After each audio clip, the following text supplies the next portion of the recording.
Israel Iran ಯುದ್ಧಕ್ಕೆ America ಸೇನೆ entry ಕೊಟ್ಟಿದೆ. ಇರಾನ್ ಮೇಲೆ ದಾಳಿಗೆ ಡೊನಾಲ್ಡ್ ಟ್ರಂಪ್ ಸೂಚನೆಯನ್ನ ನೀಡಿದ್ದಾರೆ. ಇಸ್ರೇಲ್ ಇರಾನ್ ಯುದ್ಧಕ್ಕೆ ಈಗ ಅಮೆರಿಕ ಸೇನೆ ಎಂಟ್ರಿಯನ್ನ ಕೊಟ್ಟಿರುವಂತದ್ದು. ಇರಾನ್ ಮೇಲೆ ದಾಳಿಗೆ ಡೊನಾಲ್ಡ್ ಟ್ರಂಪ್ ಸೂಚನೆಯನ್ನ ನೀಡಿದ್ದಾರೆ. ಯಾವುದೇ ಕ್ಷಣದಲ್ಲಾದ್ರೂ ಇರಾನ್ ಮೇಲೆ ಅಟ್ಯಾಕ್ ಆಗಬಹುದು. ವೀಕೆಂಡ್ ನಲ್ಲಿ ಮುಹೂರ್ತ ಫಿಕ್ಸ್ ಮಾಡಿದ್ದಾರೆ ಡೊನಾಲ್ಡ್ ಟ್ರಂಪ್. ಅಮೆರಿಕ ಸೇನೆಗೆ ಡೊನಾಲ್ಡ್ ಟ್ರಂಪ್ ಸೂಚನೆಯನ್ನ ಮಾಡಿದ್ದಾರೆ. ವೀಕೆಂಡ್ ನಲ್ಲಿ ಮುಹೂರ್ತವನ್ನ ಫಿಕ್ಸ್ ಮಾಡಲಾಗಿದೆ. ಅಂದ್ರೆ ಇರಾನ್ ಮೇಲೆ ಯುದ್ಧಕ್ಕೆ ವೀಕೆಂಡ್ ನಲ್ಲಿ ಮುಹೂರ್ತ ಫಿಕ್ಸ್ ಮಾಡಿದ್ದಾರೆ ಡೊನಾಲ್ಡ್ ಟ್ರಂಪ್. ಯಾವುದೇ ಕ್ಷಣದಲ್ಲಾದ್ರೂ ಇರಾನ್ ಮೇಲೆ ಅಟ್ಯಾಕ್ ಆಗಬಹುದು.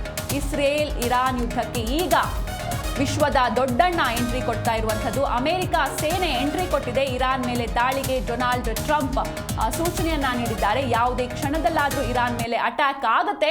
ವೀಕೆಂಡ್ ನಲ್ಲಿ ಮುಹೂರ್ತ ಫಿಕ್ಸ್ ಮಾಡಿದ್ದಾರೆ ಡೊನಾಲ್ಡ್ ಟ್ರಂಪ್. ಅಮೆರಿಕ ಸೇನೆಗೆ ಡೊನಾಲ್ಡ್ ಟ್ರಂಪ್ ಸೂಚನೆಯನ್ನ ನೀಡಿರುವಂತದ್ದು. ಈಗಾಗಲೇ ಈ ಸತತ 7 ದಿನಗಳ ಕಾಲ ಇರಾನ್ ಹಾಗೂ ಇಸ್ರೇಲ್ ನಡುವೆ ಯುದ್ಧ ನಡೀತಾ ಇರುವಂತದ್ದು. ಇನ್ನು ಇರಾನ್ ನಲ್ಲಿ ಈಗಾಗಲೇ 600ಕ್ಕೂ ಹೆಚ್ಚು ಜನ ಪ್ರಾಣವನ್ನ ಕಳೆದುಕೊಂಡಿದ್ದಾರೆ. ಇಸ್ರೇಲ್ ಅಲ್ಲೂ ಕೂಡ ನೂರಾರು ಜನ ಪ್ರಾಣವನ್ನ ಕಳೆದುಕೊಂಡಿರುವಂತದ್ದು. ಅನೇಕರು ಗಾಯಾಳುಗಳಾಗಿ ಚಿಕಿತ್ಸೆಯನ್ನ ಪಡಿತಾ ಇದ್ದಾರೆ. ಈ ನಡುವೆ ಈ ಇಸ್ರೇಲ್ ಹಾಗೂ ಇರಾನ್ ಯುದ್ಧಕ್ಕೆ ಅಮೆರಿಕ ಸೇನೆ ಈಗ ಎಂಟ್ರಿಯನ್ನ ಕೊಟ್ಟಿರುವಂತದ್ದು.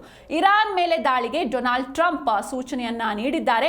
ಯಾವುದೇ ಕ್ಷಣದಲ್ಲಾದ್ರೂ ಇರಾನ್ ಮೇಲೆ ಅಟ್ಯಾಕ್ ಆಗಬಹುದು.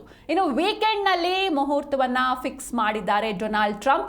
ಅಮೆರಿಕ ಸೇನೆಗೆ ಡೊನಾಲ್ಡ್ ಟ್ರಂಪ್ ಸೂಚನೆಯನ್ನ ನೀಡಿದ್ದಾರೆ.